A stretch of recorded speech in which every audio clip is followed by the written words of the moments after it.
और जो यज्ञ से बचे हुए शेष अन्न को खाते हैं वो सब पापों से मुक्त हो जाते हैं। हम आपको जैसे ये अनुष्ठान शुरू हुआ परमात्मा का 3 दिन का पूर्णिमा पर्व, सबसे पहले परमात्मा का प्रसाद बनाया जाता है। हलवा, कढ़ा और रोटी सब्जी जो भी बनती है परमात्मा के निमित्त अलग से रखा जाता है, उसको भोग लगता है। उसके बाद फिर शेष जो बच जाता है भंडार में उसको हम सब खाते हैं। तो ये एक शास्त्र अनुकूल साधना यहाँ की जाती है। इससे हमारी जो हम पापों से मुक्त हो जाते हैं। हम ऐसी साधना करने से उन पापों से बच जाते हैं जो हम परमात्मा की विधि साधना ना करने से पापी कहलाते हैं। जैसे अभी लिखा है, वो तो पापी अपने पाप को ही खाते हैं जो शास्त्र अनुकूल साधना नहीं करते।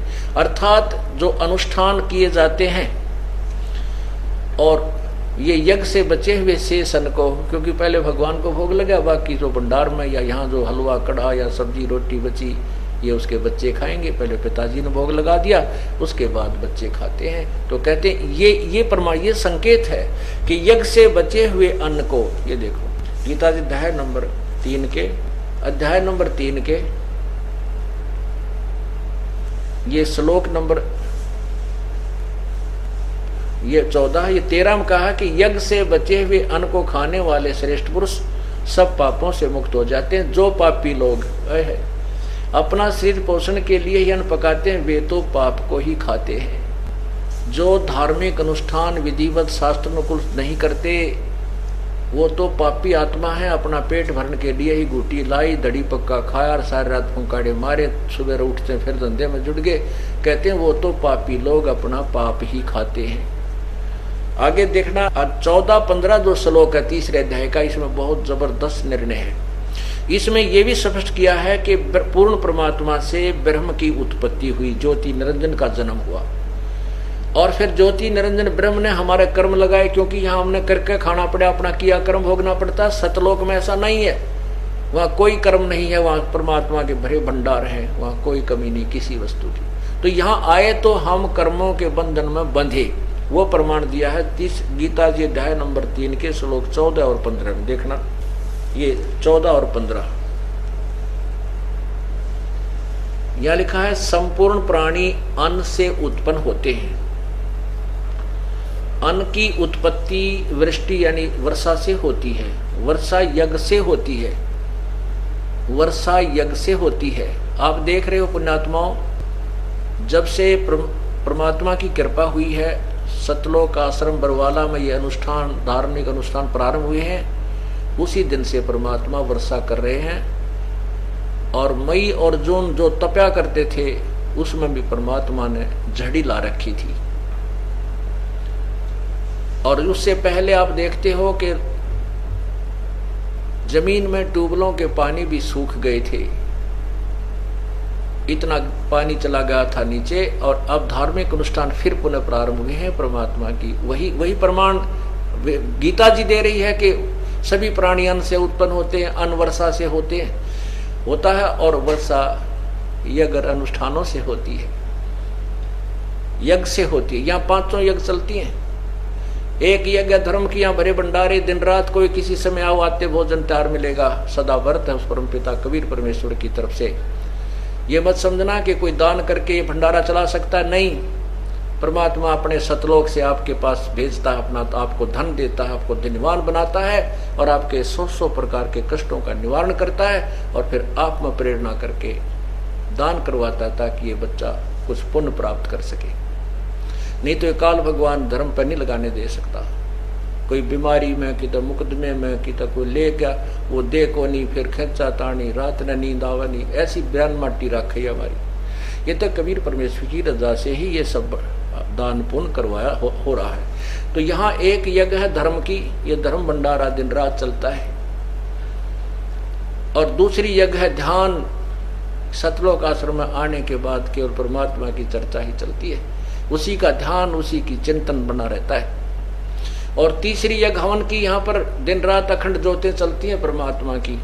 और जिस दिन ये 3 दिन समागम चलता है तो इसमें प्रत्येक भक्त की जिसका भी वो पाठ होता है अखंड, एक ज्योति अलग से चलाई जाती है। जैसे 100 पाठ हैं तो 100 ज्योत चलेंगी, 200 पाठ हैं तो 200 ज्योतों का चलती है। एक ज्योति में 3 दिन लगभग 1 किलो घी हवन हो जाता है। अब आप देख लो, जहाँ 100 पाठ हैं 200 पाठ हैं तो कितना क्या किलो घी यहाँ पर हवन हो जाता है। तो ये हवन यज्ञ भी चलता है। तीसरी यज्ञ हवन की, चौथी यज्ञ प्रणाम। फिर यहाँ परमात्मा को हम प्रणाम करते हैं, ये भी एक यज्ञ के तुल्य है। और 5वीं यज्ञ ये तत्व ज्ञान का प्रचार, 5वीं यज्ञ ज्ञान की है। ये भी 5 यज्ञ यहाँ चल रही होती है। इसलिए परमात्मा यहाँ वाणी में कह रहा है, देखिएगा गीता जी अध्याय नंबर 3 के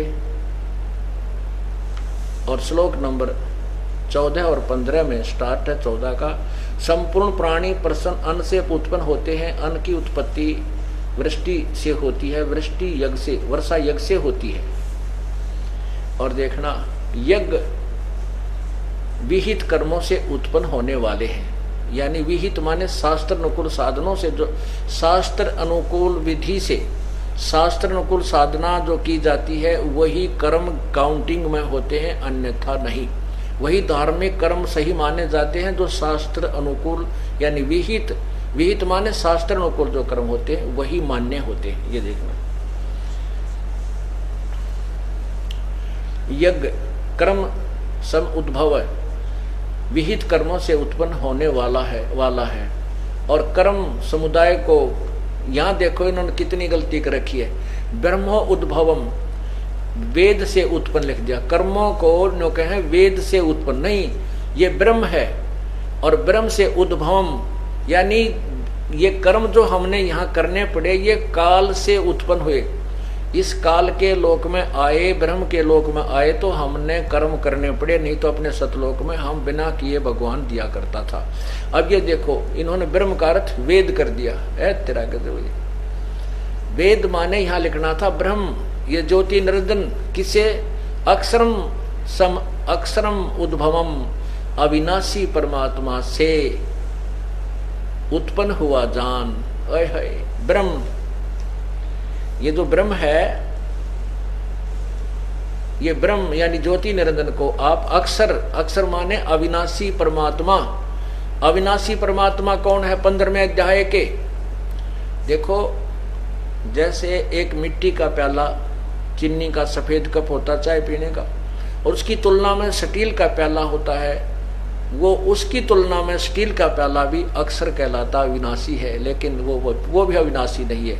जैसे गीता जी अध्याय नंबर 15 के श्लोक 16 में कहा है, क्षर पुरुष और अक्षर पुरुष, ये दो, तुम इस परब्रह्म को अक्षर पुरुष मान बैठे हो, बस इस ब्रह्म की तुलना में अक्षर पुरुष वास्तव में अविनाशी नजर आता है, पर वास्तव में अविनाशी नहीं है। जैसे आपको कल परब्रह्म की आयु बताई थी, कैसे थी कि जैसे एक ब्रह्मा की आयु थी, बताई है आपको कि 1000 चतुर्युग, एक युग चतुर्युग में सतयुग, त्रेता, द्वापर, कलयुग, अर्थात चारों युगों की कुल वर्षों की जो काउंटिंग है 43,20,000 एक चतुर्युग की। 1008 चतुर्युग, उसको हम 1000 मानकर चला करते हैं। 1000 चतुर्युग का दिन ब्रह्मा का, इतनी रात, 30 दिन रात का महीना, और 12 महीने का एक वर्ष, और 100 वर्ष की आयु ब्रह्मा जी की। और ब्रह्मा से 7 गुणी विष्णु की, विष्णु जी से 7 गुणी श्री शिव जी की, और ऐसे ऐसे 70,000 शिव जी मर जाते हैं तब एक ब्रह्म की मृत्यु होती है। और वो परब्रह्म का एक युग होता है। परब्रह्म का एक युग, उस जिसको अक्षर पुरुष कहा है गीता जी के अध्याय नंबर 15 के श्लोक 16 में, उस अक्षर पुरुष यानी परब्रह्म का एक युग हो गया। ऐसे 1000 युग की परब्रह्म की रात, इतना ही दिन, 30 दिन रात का महीना, 12 महीने का वर्ष, और 100 वर्ष की परब्रह्म की आयु, और फिर भी मृत्यु। इसलिए ये अविनाशी तो नजर आवे है, लेकिन अविनाशी वास्तव नहीं। इसलिए 15वें अध्याय के 17वें श्लोक में कहा है कि परमात्मा उत्तम पुरुषत्व अन्य, इन दोनों से कोई और ही है, वो श्रेष्ठ भगवान, उसी को परमात्मा कहा जाता है। और वही तीनों लोकों में प्रवेश करके सबका धारण पोषण करता, वही अविनाशी प्रभु है। तो यहाँ उस अक्षर यानी अविनाशी, अक्षर का अर्थ अविनाशी होता है, तो यहाँ उस अक्षर की तरफ संकेत है, ना कि यहाँ पर ब्रह्म की तरफ। क्योंकि ये कोड वर्ड और PhD इसी को कहते हैं कि अब सियाने हो जाओगे तो वैसे समझने लग जाओगे। इसलिए यहाँ गीता जी में कोड वर्ड ज्यादा है, क्योंकि चारों वेदों का सारांश है ये। अब देखो, वेद यहाँ लिखा कि ब्रह्म से उत्पन्न हुए थे ये कर्म, जो हमने यहाँ ये क्रियाएं करनी पड़ेंगी। हमने जैसे हम ब्रह्म के लोक में आगे हैं तो हमने यहाँ क्रिया करनी पड़ेंगी, ये 500 यज्ञ भी करने पड़ेंगे, धार्मिक अनुष्ठान भी करने होंगे, तभी हम यहाँ से निकलेंगे और हमारा गुजारा होगा। तो हम ये कर्म इस ब्रह्म ने हमारे लगाए, हम ये ब्रह्म से उत्पन्न हुए, यहाँ आए तो ये कर्म हमने करने पड़े और करने पड़ेंगे। फिर कहते ब्रह्म की उत्पत्ति कहाँ से हुई? ये उस अविनाशी परमात्मा सतपुरुष कबीर परमात्मा से हुई। यहाँ देखना, और ब्रह्म को यहाँ ब्रह्म वेद के स्थान में ब्रह्म मानो, ब्रह्म को अविनाशी परमात्मा से उत्पन्न हुआ जान। इससे सिद्ध होता है कि वो सर्वगतम ब्रह्म, सर्वव्यापी परमात्मा वासुदेव। सर्वगतम ब्रह्म माने सर्वव्यापी वो वासुदेव परमात्मा, जिसको गीता जी अध्याय नंबर 7 के श्लोक 19 में कहा है कि बहु नाम जन्मानाम अंते ज्ञानवान माम प्रपद्ये। गीता ज्ञान दाता कहता है कि बहुत बहुत जन्मों के अंत के किसी जन्म में ये ज्ञानी लोग मुझे मेरा ब्रह्म तक की साधना करते हैं, नहीं तो नीचे के देवी देवता माता मसाणियों मुझे रहते हैं। और वासुदेव सर्वमिति सह महात्मा सुदुर्लभ, जो सर्वगतम ब्रह्म के बारे में बताने वाला है, उस वासुदेव के बारे में बताने वाला है, सर्वशक्तिमान परमात्मा के विषय में क्या जानकारी देता है कि वही पूजा के योग्य है, वही सर्व का सृष्टि रचनहार है, वही अविनाशी है, उसी की पूजा से मोक्ष होगा। ऐसा महात्मा तो बड़ी मुश्किल से मिलेगा। तो उस सर्वगतम, उस वासुदेव का यहाँ प्रमाण है, वह सर्वगतम ब्रह्म है, जिससे ब्रह्म की भी उत्पत्ति हुई है, वो अविनाशी परमात्मा। यहाँ देखिए, फिर यहीं से आते हैं ब्रह्म, यहाँ ब्रह्म ज्योति निरंजन समझो, क्षर पुरुष को आप अविनाशी परमात्मा से उत्पन्न हुआ। इससे सिद्ध होता है कि सर्वगतम ब्रह्म सर्वव्यापी परम अक्षर परमात्मा। परम अक्षर यानी अविनाशी से भी अक्षर से परम अक्षर अविनाशी परमात्मा सदा ही यज्ञ में प्रतिष्ठित है। वही यज्ञों में मुखिया है, उसी की पूजा करनी चाहिए, उसी को इष्ट मानकर उस यज्ञों का अनुष्ठान करना चाहिए। इति सिद्धम, यही दास सिद्ध करना चाहता था, और यही पवित्र गीता जी ने सिद्ध कर दिया कि वो परमात्मा जो है वो पूर्ण परमात्मा ही यज्ञों में प्रतिष्ठित है, उसी को इष्ट मानकर, यानी मूल जड़ को पूजना चाहिए। उस जल की जड़ की पूजा से फिर देवता बढ़ेंगे, ये ब्रह्मा विष्णु महेश के पास हमारे संस्कार ऑटोमेटिक जाएंगे, और फिर ये हमारे को ना मांगते हुए भी देंगे। जैसे टहनी पौधा लगाया, पौधे की पूजा की जड़ की, और वो फली पौधा बड़ा हो गया, पेड़ बन गया आम का, बिना मांगे आम लद पद हो जाएंगे। हमने इच्छा करने की आवश्यकता नहीं, इसका आम लगे अपने आप लगेंगे, और ना चाहते हुए भी वो हमें देंगे, बिना मांगे भी देंगे। ये गीता जी के अध्याय नंबर 3 के श्लोक नंबर 10 से 15 तक ने भी प्रमाणित कर दिया कबीर परमेश्वर के उस अमर ज्ञान को।